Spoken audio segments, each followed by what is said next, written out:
À l'est de l'Ukraine, le conflit s'enlise. 3,7 millions de personnes ont été touchées depuis 2013. Près de 9500 personnes ont été tuées. On recense 1,8 million de déplacés internes. Stanitsia Luganska est une des petites villes qui bordent la ligne de front à l'est de l'Ukraine. C'est à la frontière entre l'autoproclamée République de Lugansk et Donetsk, où se situent les zones contrôlées par le gouvernement.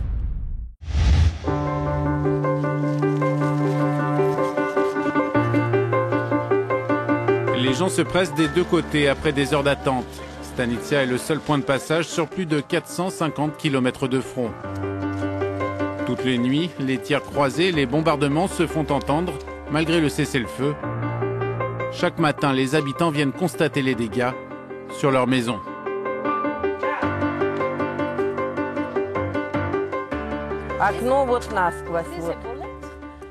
C'est à cet endroit que la vitre a été touchée et a explosé.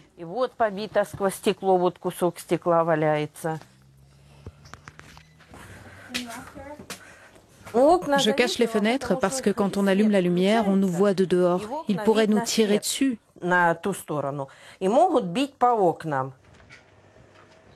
Juste à côté, la maison de Taïsia vient à peine d'être reconstruite grâce au concours d'une ONG norvégienne financée par l'Union européenne.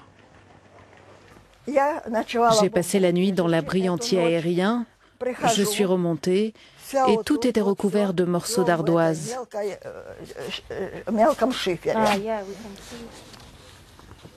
Je suis revenue et il y avait ce grand trou ici, de la taille d'une grosse plaque d'ardoise. Il y a quelques mois, Taïsia avait reçu l'équivalent de 400 € de matériaux de construction de la part des ONG qui œuvrent à Stanitsia Luganska. Nous avons réussi à réparer en urgence les abris de 78 familles.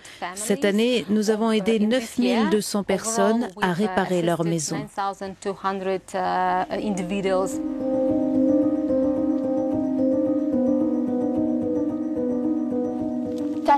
Tania, nous sommes dans un quartier complètement abandonné.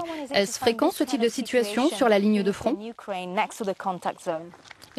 Oui, c'est assez fréquent sur ces zones de conflit. Ici, il y avait 14 000 habitants avant le conflit. Il n'y en a plus que la moitié. Qui reste et qui part? Les jeunes et leurs familles avec des enfants en bas âge sont partis pour la plupart. Les personnes âgées, elles, sont restées.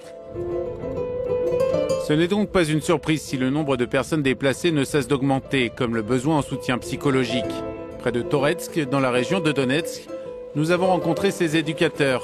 Ils ont participé au programme européen Life Skills Education Project, dans le cadre de l'initiative Les Enfants de la Paix menée par l'Union européenne et l'UNICEF. Ils utilisent la communication émotionnelle pour aider des étudiants traumatisés par le conflit. Chaque enseignant a l'opportunité de suivre des formations qu'il peut ensuite mettre en pratique à l'école et transmettre aux enfants. Le but est que l'enfant puisse se retrouver dans une situation de confort, qu'il puisse s'exprimer et peut-être surmonter certains événements. Yulia a participé au projet l'an dernier. Elle a 16 ans et a quitté Donetsk en 2014. Elle s'est installée dans la maison de sa grand-mère avec sa mère et sa petite sœur de 2 ans. Son père travaille toujours de l'autre côté du front, à Donetsk. Je pense que ces cours sont plus intéressants que les cours normaux. Ici, vous pouvez parler, écouter les expériences de chacun, n'importe lesquelles. Je savais que ces situations allaient se prolonger dans le temps.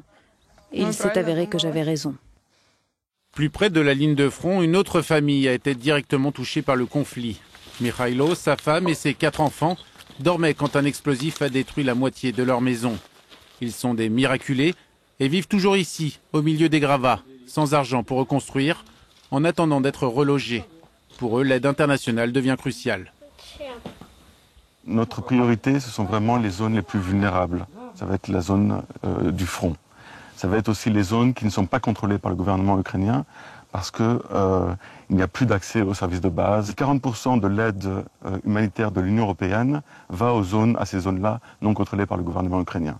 Il est impératif que toutes les organisations humanitaires aient un plein accès à ces zones-là. Il en va du respect du droit international humanitaire.